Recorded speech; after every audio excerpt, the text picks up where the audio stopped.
Assalamualaikum warahmatullahi wabarakatuh.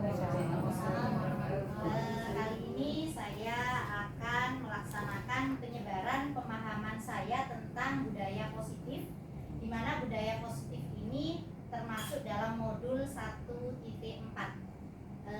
Ini juga kemarin di PMM juga ada tentang topik budaya positif. Selanjutnya, apa yang akan kita bahas dari budaya positif? Yang pertama adalah perubahan paradigma belajar. Kemudian disiplin positif, nilai kebajikan, kebutuhan dasar manusia, motivasi perilaku manusia, posisi kontrol guru, keyakinan kelas, dan segitiga restitusi. Yang pertama adalah perubahan paradigma belajar.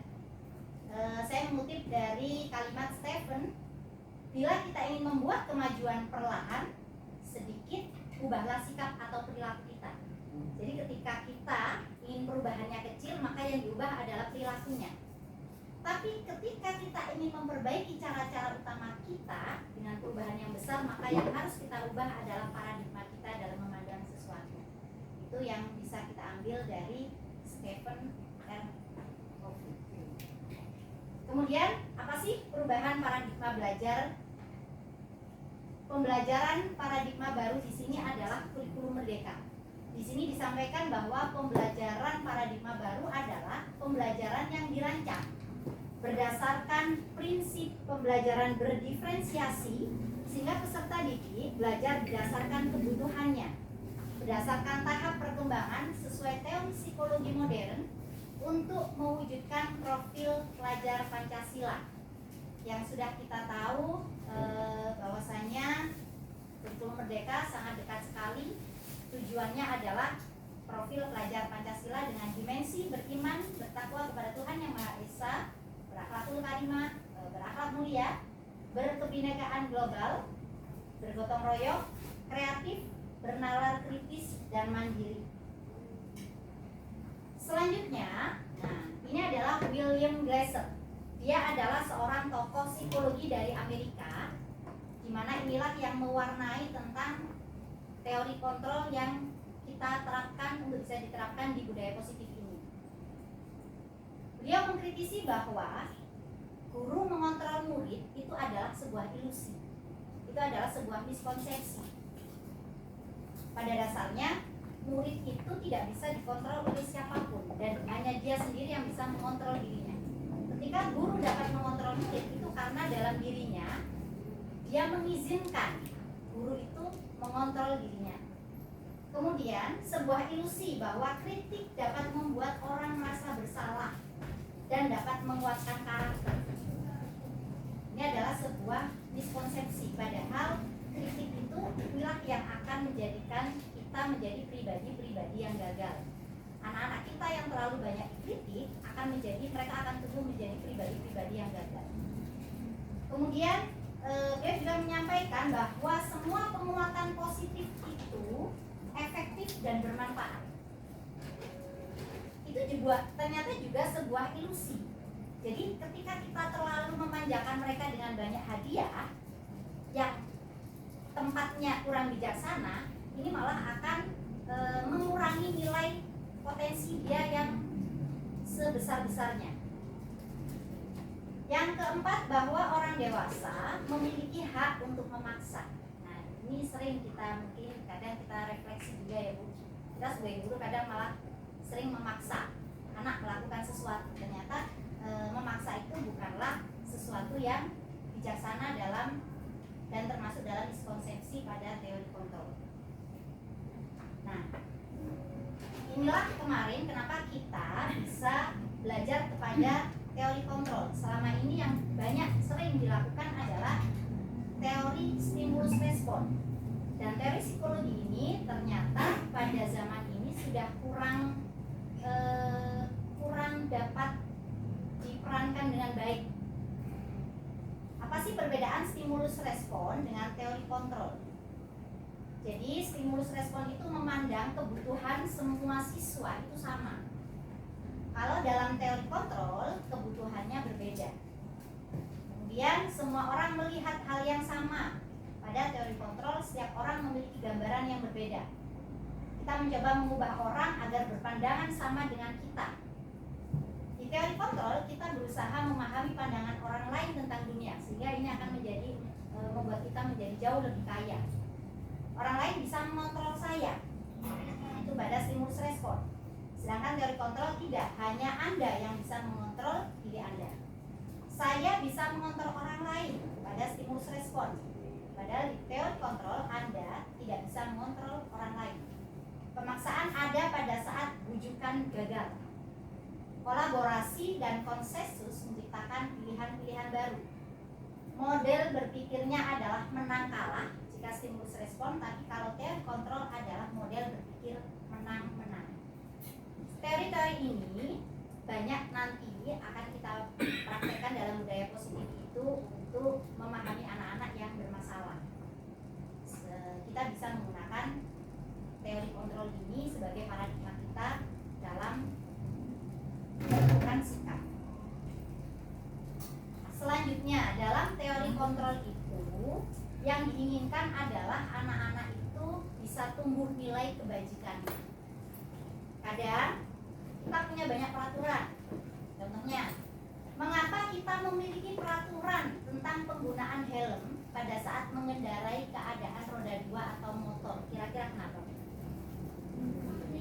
Melindungi kepala, keselamatan, keamanan, ya.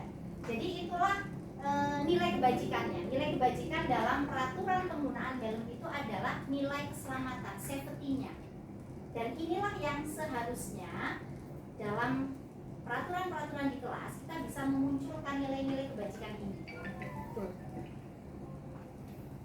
Jadi kita jarang sekali kita membahas hidden value yang ada dalam sebuah peraturan. Kita hanya melaksanakan peraturan A, B, C, D. Tapi kadang kita tidak menonjolkan nilai kebajikannya. Dan yang diminta di sini adalah bagaimana kelas itu. Jadi perubahan itu dimulai dari kelas. Jadi bagaimana kelas itu bisa menumbuhkan nilai kebajikan dari peraturan-peraturan, kesepakatan-kesepakatan yang sudah kita buat bersama anak-anak. Contoh yang kedua, mengapa kita memiliki peraturan tentang penggunaan masker dan mencuci tangan setiap saat? Nah, nilai kebajikannya adalah kesehatan. Jadi nilai-nilai itu nanti yang dimunculkan. Misalkan anak-anak ada peraturan tidak boleh saling membuli. Nilai kebajikan apa sih yang ingin diminta dalam aturan itu? Adalah saling menghormati. Jadi memang nilai kebajikan inilah nanti yang akan kita jadikan sebuah keyakinan kelas dari peraturan kesepakatan yang sudah kita ambil bersama anak-anak, kemudian diambil nilai kebajikannya, dan kita selalu sampaikan dan selalu kita dengungkan bahwa keyakinan-keyakinan inilah yang akan melandasi perilaku-perilaku kita di dalam kelas khusus. Nah, selanjutnya ini adalah ketika kita bisa menumbuhkan nilai-nilai kebajikan itu, diharapkan akan tumbuh disiplin positif. Sebuah disiplin yang tidak karena ketakutan atau paksaan, tapi sebagai bentuk disiplin karena kesadaran. Apa sih disiplin positif? Disiplin positif adalah menumbuhkan disiplin yang didorong dalam diri anak tanpa hukuman dan hadiah. Jadi penekanannya adalah tanpa hukuman dan hadiah. Jadi motivasi itu harus lahir dalam dirinya. Itu tugas kita dan itu tugas yang tidak mudah tentunya. Makanya mudah-mudahan di sini dengan adanya diseminasi ini kita bisa saling berkolaborasi, bagaimana kita bisa menumbuhkan disiplin positif dari hal-hal yang bisa kita lakukan misalkan di dalam kelas. Nah, ini mengutip dari kalimat Najila Shihab, anak tumbuh disiplin bukan karena kepatuhan atau ketakutan, melainkan karena kesadaran dan kepedulian. Untuk menumbuhkan disiplin positif itu, kita diminta untuk menghindari, satu, menggurui. Contohnya adalah ketika anak melakukan kesalahan mungkin, makanya jangan malas, lain kali tasnya diperiksa supaya tidak ada barang yang tertinggal. Jadi memang hal-hal seperti inilah yang membuat kita diminta untuk menghindari hal-hal kecil dari kalimat-kalimat yang kadang sudah biasa kita lakukan, kita ucapkan tanpa sadar. Yang kedua adalah mencecar. Kenapa baru pulang? Kemana saja? Main terus ya? Sama siapa? Belum dijawab. Sudah ada bayangan. Kayaknya ibu ini. Saya itu ya. Makanya kita bercermin dengan adanya kegiatan ini. Kemudian pemerintah kerjakan PR-nya sekarang. Sepertinya kalimat-kalimat ini tidak jauh dari kita ya. Makanya disinilah pentingnya kita untuk bisa saling berbagi. Terus bagaimana? Kira-kira apa yang harus kita lakukan? Atau apakah kita tidak boleh memarahi anak? Di sini ada pilihan anjuran yang bisa kita lakukan. Jadi untuk mengganti kalimat yang tadi, kita bisa menggunakan dengan menceritakan pengalaman dulu. Ibu dulu juga pernah ketinggalan membawa buku PR, terus dimarahi guru. Akhirnya ibu sering memeriksa tas sebelum berangkat. Ketika kita ngomong yang pertama dengan yang ngomong yang kedua ini, kira-kira perasaan anak bagaimana? Iya, perasaan yang pertama itu kan sepertinya menyakitkan sekali gitu ya. Pernyataan yang kedua ini adalah bentuk dari menstabilkan identitas. Jadi ketika anak-anak bersalah, itu sebenarnya dari hati yang paling kecilnya, dia paham dia salah. Ada rasa tidak nyaman dalam dirinya. Ketika kita sebagai orang dewasa malah mencecar, maka dia akan itu tadi, kesehatan mental. Karena yang kita harapkan adalah bukan jangka pendek, tapi jangka panjang nanti seperti apa. Kemudian menyatakan situasi, wah pulangnya terlambat, kelihatan capek ya. Jadi kita seolah-olah merasakan apa yang dirasakan anak. Memberikan pilihan, mau kerjakan PR sekarang atau 30 menit lagi. Jadi pilihan yang dua-duanya boleh dikerjakan, bukan pilihan mau kerjakan PR sekarang atau enggak. Kan beda lagi. Enggak. Jadi kalimat-kalimat seperti itulah yang bisa menumbuhkan disiplin positif pada anak. Akhirnya kesadaran itu akan muncul.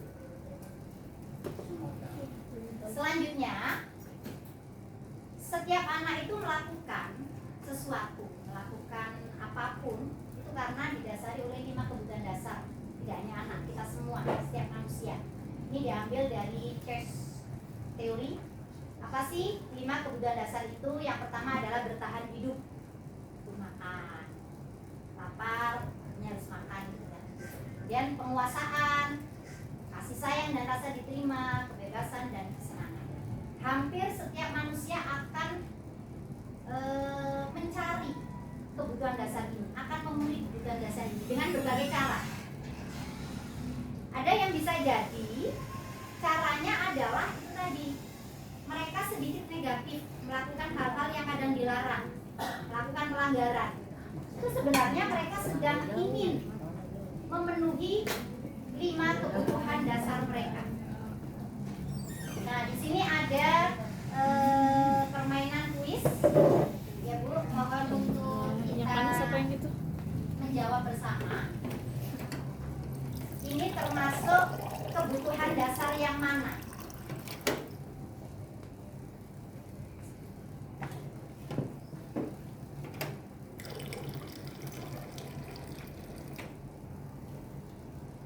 Oke, yang pertama, aku sebel. Gambarku tidak rapi, malah ibu guru nunjukin ke teman-temanku di depan kelas. Kira-kira kebutuhan apa di sini? Kebutuhan penguasaan, kasih sayang, kesenangan atau kebebasan?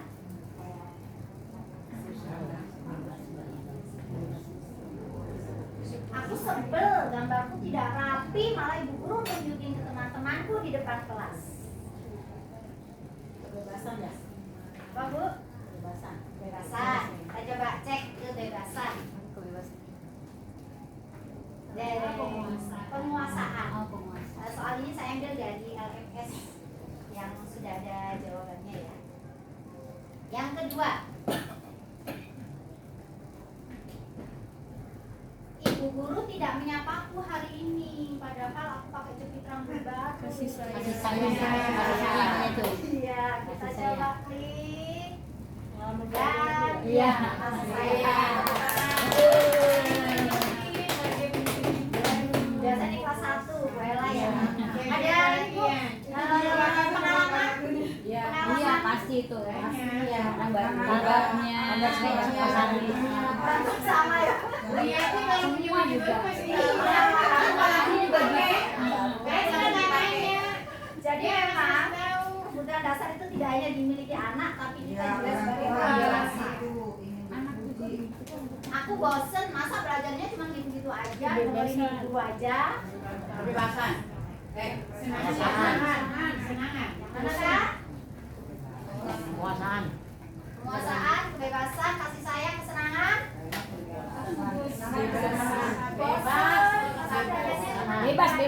Kebebasan. Coba kebebasan. Kebebasan. Satu lagi. jangan sembarangan masuk Aku jualan di tidak sini. boleh bersenandung selama tugas. Katanya kelas harus tenang, tidak ada suara. Kan nggak seru jadinya.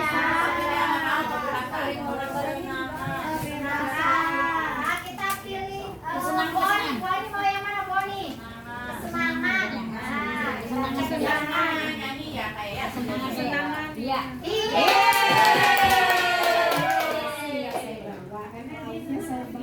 Iya.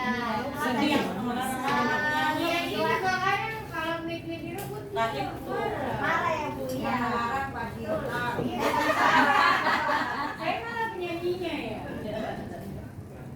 seru juga ya.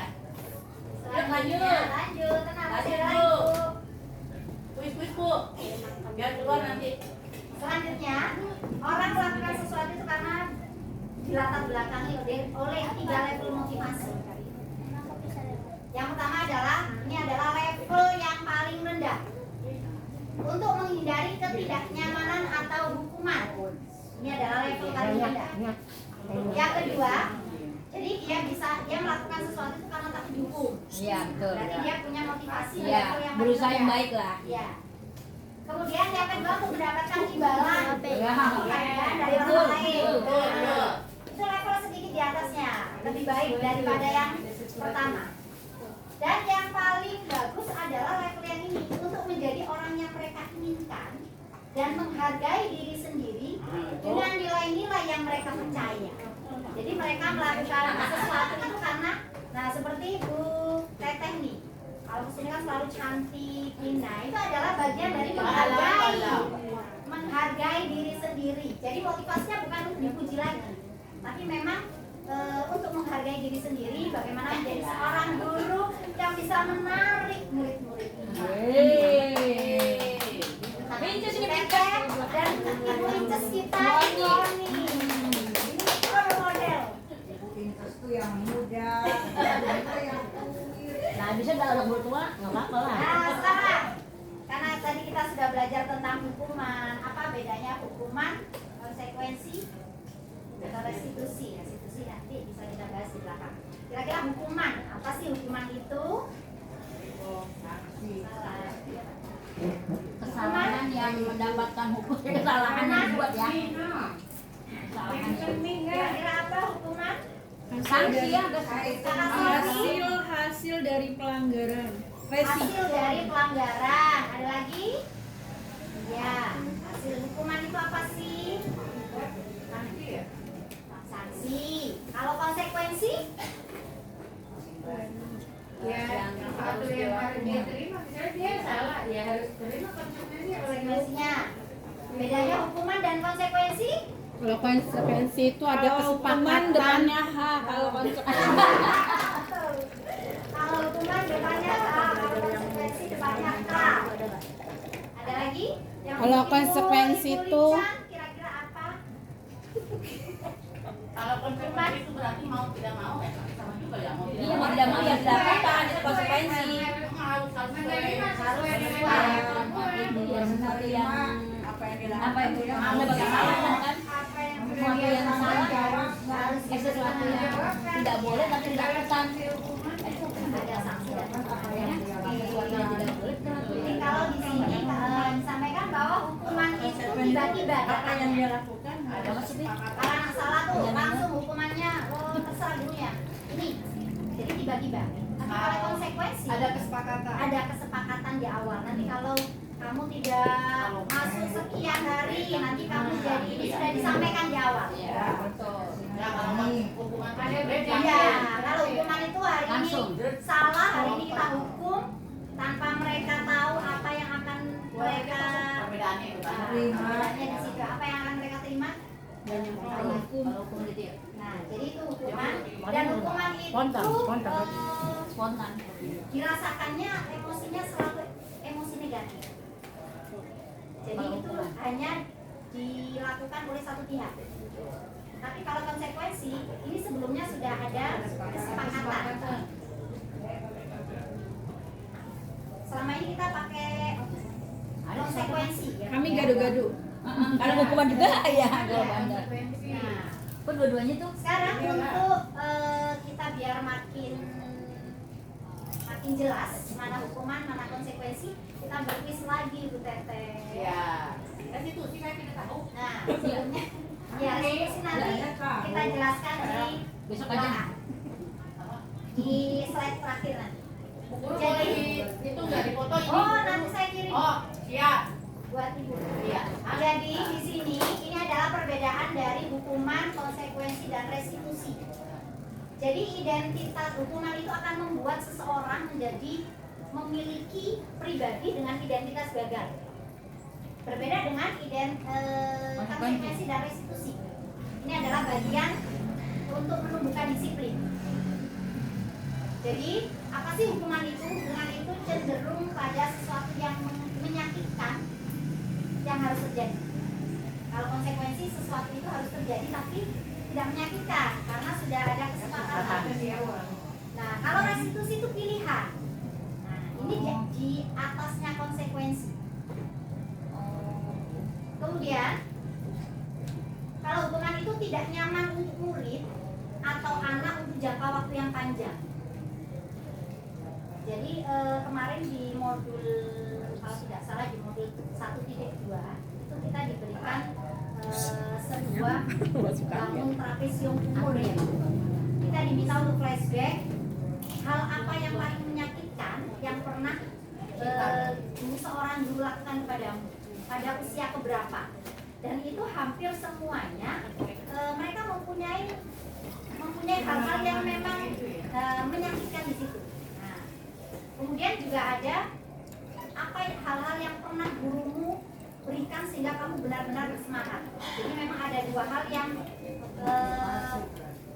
jadi hukuman itu kadang tidak kita sadari itu efeknya panjang, membekas. Jadi di sini itu lebih kepada bagaimana kalau hukuman itu kita memang anak mau berubah hari ini, tapi di masa yang akan datang mentalnya menjadi mental gagal. Jadi kalau konsekuensi tidak nyaman untuk murid, anak untuk jangka waktu pendek saja konsekuensi, tapi jangka waktu panjang dia masih aman. Tapi kalau hukuman efektif hari ini, tidak efektif di masa mendatang. Kemudian kalau restitusi ini bagaimana menguatkan anak dalam jangka waktu sekarang dan masa depan. Korban mendapatkan keadilan. Jadi kalau kita ada yang berantem misalkan, kan yang kita hukum yang salah, korbannya mendapatkan keadilan. Nah, dia udah dihukum. Itu kalau hukuman. Tapi kalau konsekuensi, murid atau anak dibuat tidak nyaman karena masing-masing akan punya konsekuensinya. Nah, kalau restitusi, anak mendapatkan penguatan. Kemudian hukuman perilakunya pasif, agresifnya meningkat. Kemudian kalau konsekuensi, penguatan hanya bertahan dalam jangka waktu pendek. Restitusi, masalah terpecahkan. Sistem tidak akan berjalan bila murid tidak takut. Nah, ini hukuman karena mereka udah kebal hukum, makanya mereka udah akhirnya hukuman tidak bisa kita lakukan. Kemudian konsekuensi itu perlu monitoring dan supervisi terus-menerus dari guru. Kalau restitusi, murid belajar bertanggung jawab atas perilakunya. Selanjutnya, manakah ini yang termasuk hukuman atau konsekuensi?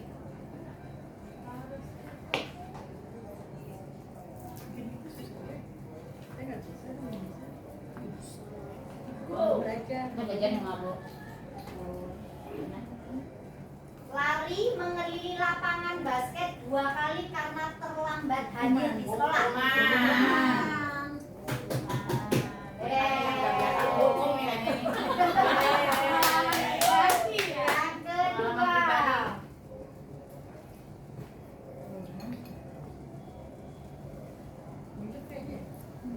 murid diminta untuk push up 15 kali karena tidak menggunakan masker ke sekolah.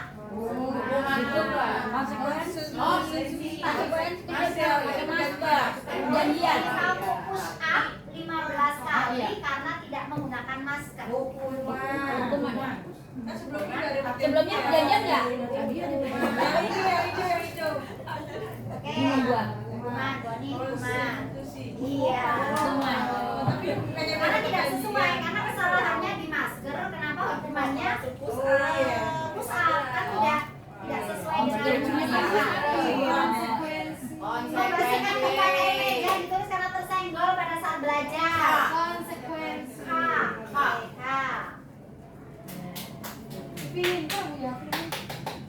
Berdiri di depan kelas sambil mengangkat kaki satu karena tidak bisa menjawab pertanyaan. Karena nggak ada lagi berdiri. Cuma ya, Adalah, maksudnya main jalan. Terakhir mencatat 100 kali di dalam buku kalimat. Kalimat saya tidak akan terlambat lagi karena terlambat ke sekolah. bisa konsekuensi karena kesepakatan dulu. Biasanya kesepakatan kelas itu biasanya. Hukuman itu hukuman. Hukuman. Kesalahan itu ya itu. Apa ini? Hukuman. Konsekuensi. Ya, karena bukan fisik. Ya, Iya. kan Kalau tapi dia bilang Oke. bukan kasih dong. Ya gampang amat. Wican belum jawab. Jawab. Belum jawab. Karena bilang belikan. Wican 10 soal. Maaf ya, tadi ini saya adalah seksi dari web keluarga kita saat anak melakukan kesalahan. Nah ini salah satu dari sampaikan spesifik kesalahannya, bukan pribadi anaknya. Buku-bukumu berantakan, bukan malas banget sih kamu. Jadi yang disampaikan adalah kesalahannya, bukan pribadinya. Budiana, Omel ini. Budiana mendengarin. Yang kedua, dengarkan dan terima perasaan anak. Ibu mengerti rasanya mengerjakan PR, bukan begini. Cuma gitu aja aku nggak bisa. Tapi lebih ibu mengerti rasanya mengerjakan banyak PR. Gunakan kata seandainya untuk menunjukkan efek positif di masa mendatang. Andai nggak ragu-ragu tanya kepada guru, lebih mudah mengerjakan tugasnya ya nak. Bantu anak memahami kesalahan. Bantu anak memahami kesalahan itu harus diakui, bukan dihindari. Bisa diperbaiki. Ayah juga dulu sering menunda-nunda PR, tapi jadi repot sendiri dan malu diingatkan terus sama guru. Jadi ini diakui. Akhirnya kerjakan sedikit-sedikit, lama-lama beres juga. Ini adalah proses memperbaikinya. Nah, sekarang penghargaan. Kalau tadi kita sudah hukuman, ini diambil dari buku Dihukum oleh Penghargaan. Jadi ternyata penghargaan itu juga menghukum. Pengaruh jangka pendek dan jangka panjang dari sebuah penghargaan. Yang pertama, penghargaan itu efektif jika kita menginginkan seseorang melakukan sesuatu yang kita inginkan dalam jangka pendek.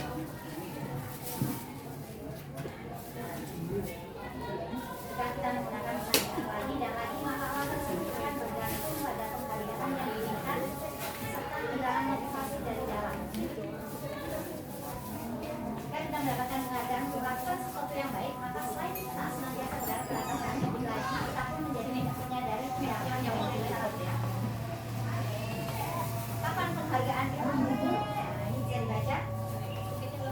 penghargaan itu mengukur mereka yang tidak mendapatkan penghargaan. Betul. Iya. Iya. Jadi kalau kita Lebih misalkan parah lagi. buat bintang untuk yang hafal kalian atau apa nanti dapat bintang gitu.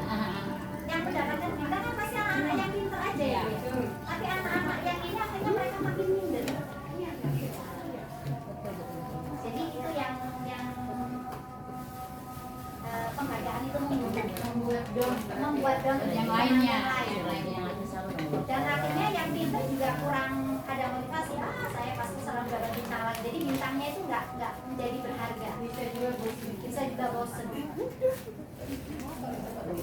Jadi memberikan penghargaan dan dukungan itu adalah hal yang sama karena tujuannya mencoba mengendalikan perilaku seseorang.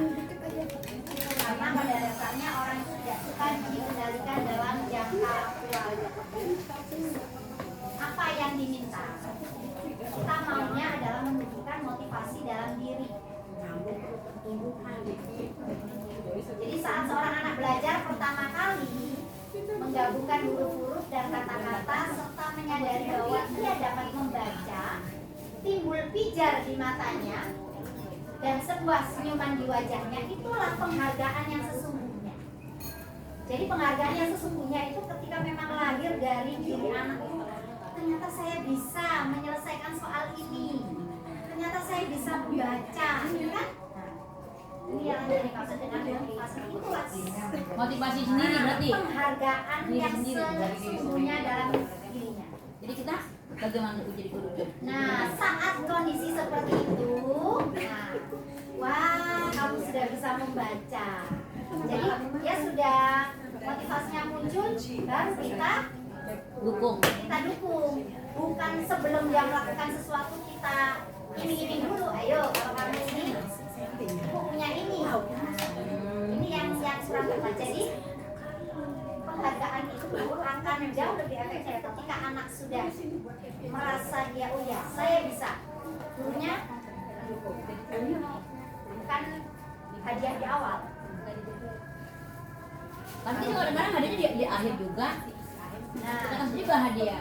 tapi tidak boleh disampaikan. Nanti kalau kamu bisa mengerjakan ini, ibu akan kasih hadiah. Nggak boleh tuh, kata itu nggak boleh ya. Kan tidak boleh. Kurang bijaksana dalam teori ini ya. Iya, iya. Ini dikutip dalam buku didukung oleh penghargaan yang disusun oleh Alfikos.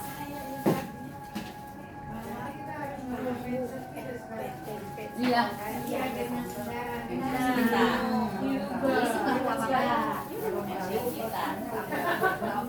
Ya, kadang-kadang memang motivasi bagi anak memang itu di awal.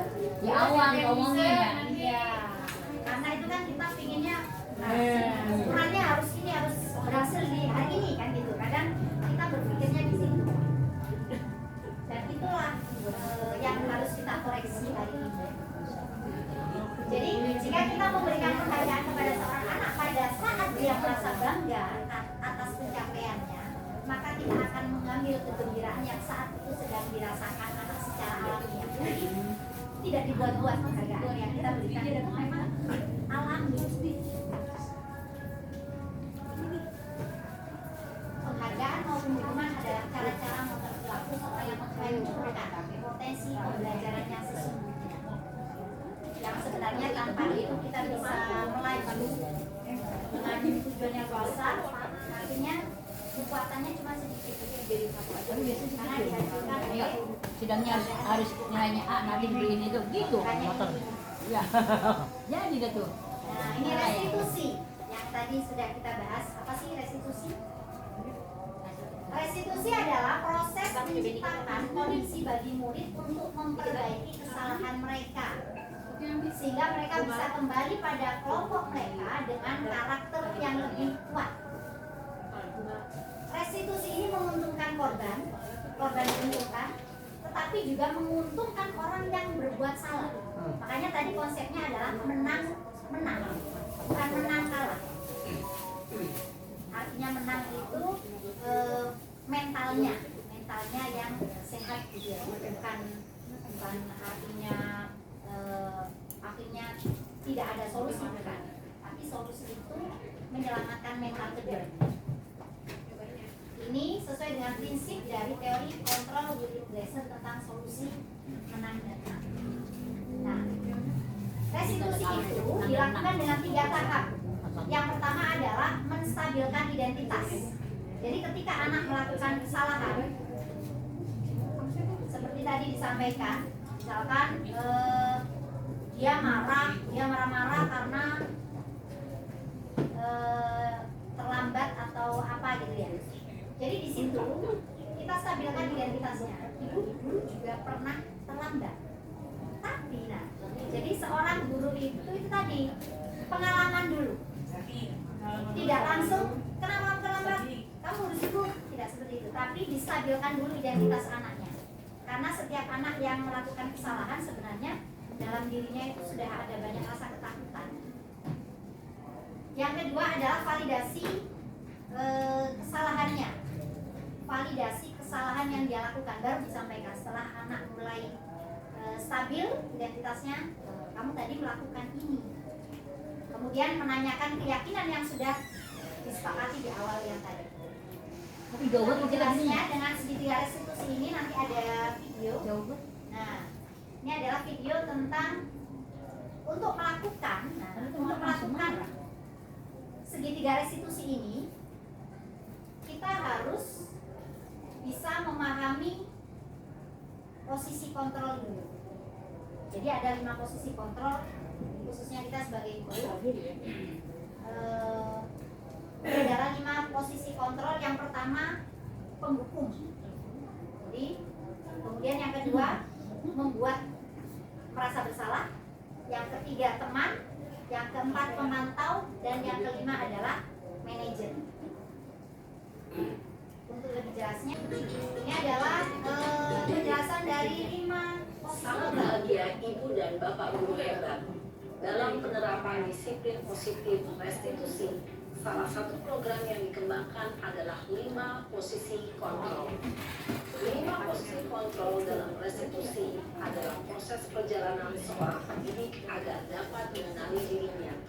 Pada video kali ini, kita akan membahas tentang 5 posisi kontrol yang dikembangkan oleh Diane Gosson dan contoh penerapannya.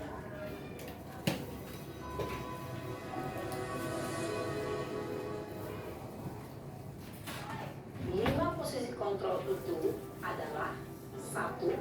Posisi penghukum. 2. Posisi pembuat merasa bersalah. 3. Posisi teman. 4. Posisi pemantau atau monitor. Dan 5. Posisi manajer. Untuk lebih memahami kelima posisi tersebut, mari kita saksikan kasus Naren yang terlambat hadir 20 menit di sekolah dan melihat bagaimana kelima posisi kontrol dalam menghadapi masalah tersebut. Jadi dalam kasus yang sama tapi ada 5 kontrol. posisi kontrol.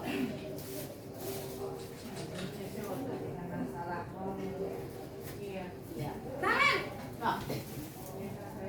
sini kamu.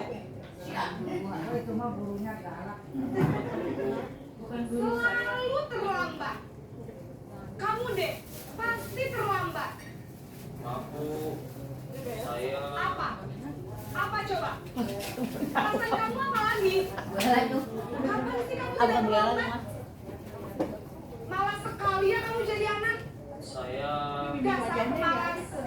Sikap kamu. Kayaknya bukan Sudah saya. berapa kali terlambat? Walaupun saya seperti ini. Sana, kamu keliling lapangan basket. Dua kali.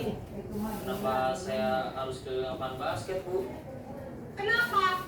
Kamu melawan ibu. Berani-beraninya jawab. Sudah terlambat, masih berani jawab pula. Sekarang, keliling lapangan basket 5 kali sekalian. Biar kapok. Cepat. Pergi sana ke lapangan basket. Posisi penghukum biasanya berbicara dengan nada tinggi, menghardik, menunjuk-nunjuk, menyakiti, dan menyindir. Hukuman bisa berupa fisik maupun psikis. Ibu dan Bapak guru hebat, Dampak yang terjadi pada murid ketika guru berada pada posisi penghukum adalah murid cenderung akan memberontak, bahkan menyimpan dendam.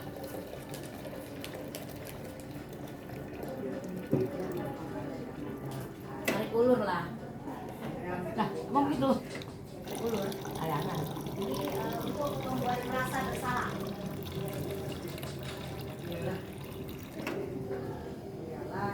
Naren, Ada lagi. Aduh. Selamat pagi Bu. Naren. Jauh dulu dong. Kamu kenapa terlambat lagi, nak? Ya Tuhan, Naren. Kamu senang ya bikin ibu susah ya? Kalau kamu terlambat lagi, nanti ibu yang ditegur bapak kepala sekolah, nak. Disangka ibu tidak bisa membina kamu. Belum tentu baik. Gimana ini? Ini apa yang kedua apa? Maaf Bu. Membuat merasa Gusti bersalah. Naren. Kamu suka ya kalau ibu ditegur bapak kepala sekolah? Terus, sekarang ibu harus tulis apa ini di buku absen? Ini kamu sudah sering terlambat loh. Ibu harus apa coba? Ngomong apa sama kepala sekolah? Maaf sekali. Ya sudah, lain kali jangan bikin ibu susah lagi ya nak ya. Ibu tidak akan kuat lagi kalau kamu begini terus. Bisa jantungan kalau ibu. Ya, Omongan itu doa. Maaf sekali.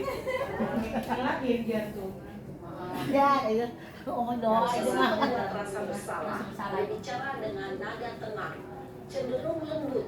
Namun kata-kata yang diutarakan membuat murid merasa menjadi orang yang gagal. Memandang buruk dirinya sendiri, merasa tidak berharga, dan tidak sanggup membahagiakan orang lain. Ketika posisi pembuat rasa bersalah, murid akan menganggap dirinya yang bersalah dan ia akan menyimpan emosi negatif tersebut di dalam dirinya. Lebih parah kan jadi berarti ya? Katanya berakhir. Ya, ini ada posisi teman, Ya. pemantau, dan manajer. Ini berita itu. Naren, Kamu besok ganti nama nak, jangan Naren. Selamat pagi Bu. wah, sudah jam berapa ini nak? Terlambat lagi ya saya. Iya Bu. Habis ibu saya lupa bangunkan saya Bu. Kamu bukannya anak yang larinya paling kencang. Kok terlambat sih? Iya Bu. Saya memang terlambat bangun tadi. Jadi biarpun saya lari kencang, tetap gak kejar Bu. Sudah sana. Nanti lain kali larinya lebih kencang lagi ya. Biar gak terlambat lagi. Bikin seneng ibu. Demi ibu. Bisa kan?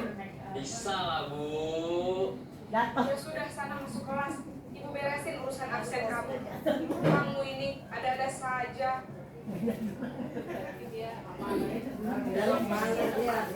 Guru berbicara dengan nada suara Kita ramah, punya CGP.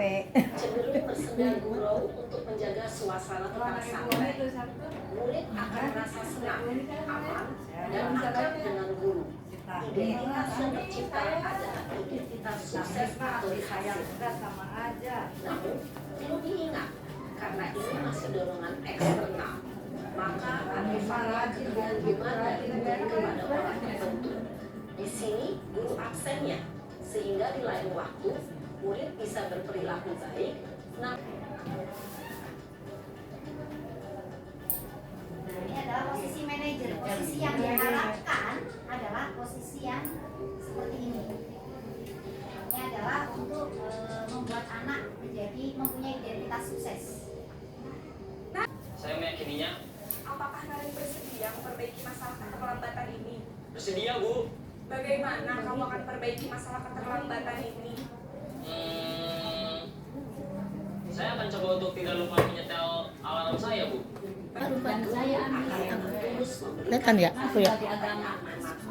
sehingga murid dapat belajar. Itulah tadi penjelasan dari 5 posisi kontrol. Yang pertama tadi apa? Penghukum. Yang kedua, membuat merasa bersalah.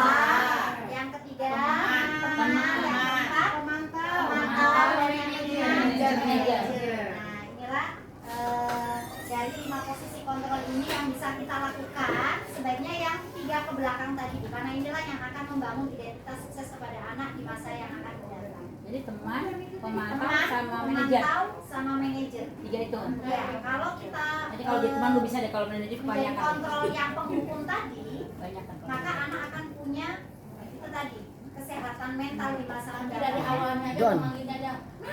Dari jantungan. Nanti kayaknya kita harus buat video sendiri ya, Bu, ya. Suaranya jangan soalnya kalau pelan Pelan nggak bener. Nah, untuk posisi dari manajer tadi dalam melaksanakan restitusi, 3 restitusi dalam penyelesaian masalah, kita bisa menyaksikan contoh dari yang tadi menstabilkan identitas, validasi kesalahan, dan yang ketiga adalah ini adalah contoh ketika kita Validasi. bisa Restitusi. mempraktekkan segitiga restitusi. Salam dan bahagia Ibu dan Bapak guru hebat.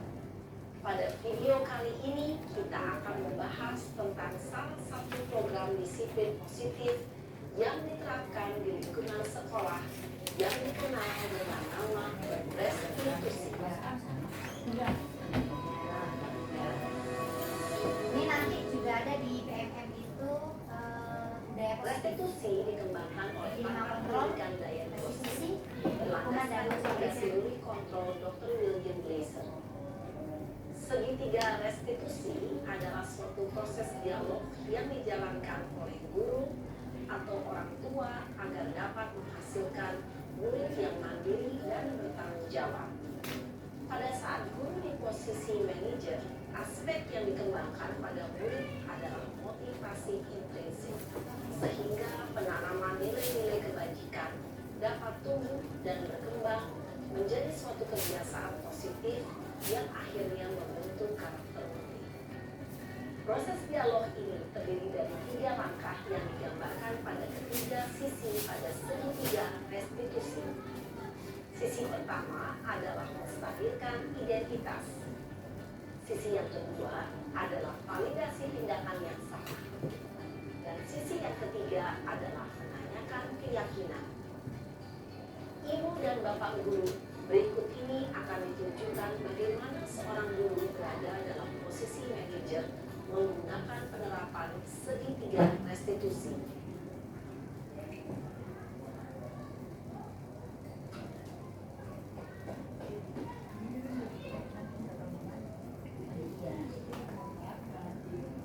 Bahasanya Iya, Sarah. Sudah lama nggak ketemu Sarah? Kenapa hari ini ada di sini? Kesel pak, kesel banget. Masa aku dikatain tukang fitnah pak? Ya aku marah lah. Aku balik ngatain Eka di depan kelas. Kesel banget. si Saskia ya. Ya pasti ada kesal. Bapak juga akan marah apabila ada yang menuduh Bapak seperti itu. dalam menstabilkan identitas, Kemudian pada saat itu pengalaman. kamu mau melakukan apa? Ya saya langsung ngatain Eka lah pak. Kesel banget. Saya bentak-bentak dia depan teman-teman lain. Oh begitu. Pasti kamu melakukan seperti itu karena suatu alasan tertentu kan? Iyalah, saya diam saja pak. Ya saya bela diri lah. Masa saya dituduh tukang fitnah? Ya wajar lah. Mempertahankan harga diri itu sesuatu yang penting buat kamu. Untung kamu tidak menjadi Bapak lagi. Hanya membentak-bentak. Iya pak. Untung saya masih bersabar dan hanya membentak saja. Saya tentang diseminasi pemahaman aksi nyata modul 1.4 tentang budaya positif. Terima kasih. Bergerak, bergerak, dan menggerakkan, itu harapan dari program dari JDB.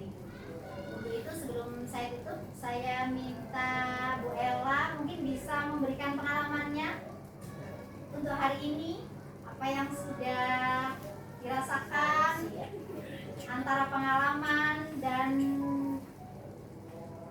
tentang materi Iya. hari ini. Pernah punya pengalaman atau refleksi diri tentang proses pembelajaran yang sudah dilaksanakan selama ini? Iya, pengalamannya cukup luar biasa sekali. Terima kasih Bu Diana untuk waktunya. Saya disuruh menceritakan pengalaman pengalaman Betul. kelas 1. Pasti banyak suka dukanya. Untuk Pengalaman pengalaman belajar dan materi. di kelas sesuai materi yang sudah Bu Diana sampaikan. Memang dari penjelasan Bu Diana ada sedikit merasa bersalah kayak sebagai guru. Benar kan ya?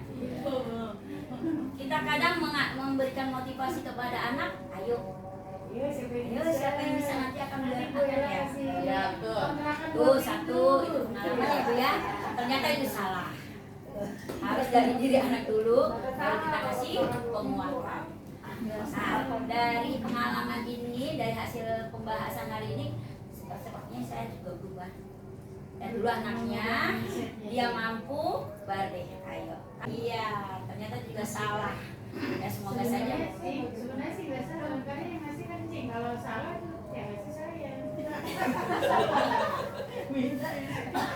Itu satu ya, itu mungkin jadi pembelajaran buat saya. Kadang-kadang amanah apakah semua bu guru seperti itu? Berarti mulai sekarang kita ubah mindset kita, karena memang merubah mindset seorang guru ya, supaya lebih baik lagi. Ya, insya Allah mudah-mudahan untuk kedepannya kita sebagai guru akan mengikuti apa, kalau bisa sih setiap apa namanya tuh modul 1.4 apa modul titiknya dipaparkan seperti ini, jadi saya juga ikut belajar. Oh ternyata guru itu harus begini, bukan begini. Kan saya persiapan buat nanti. Oh iya. Tapi dari awal, tapi kalau video kadang-kadang kita malas.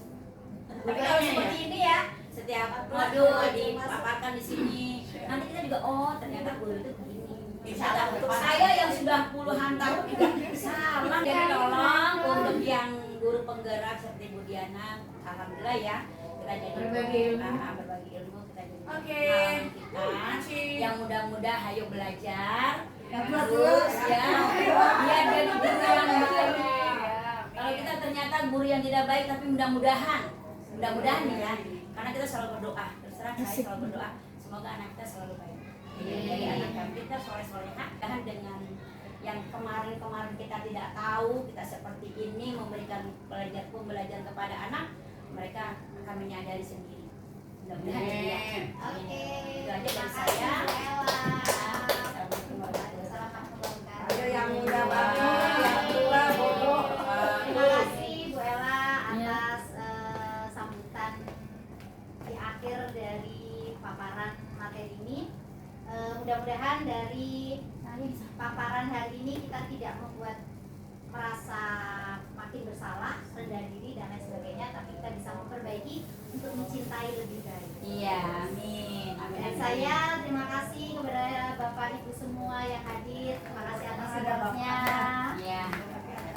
Ada. Wassalamualaikum warahmatullahi wabarakatuh.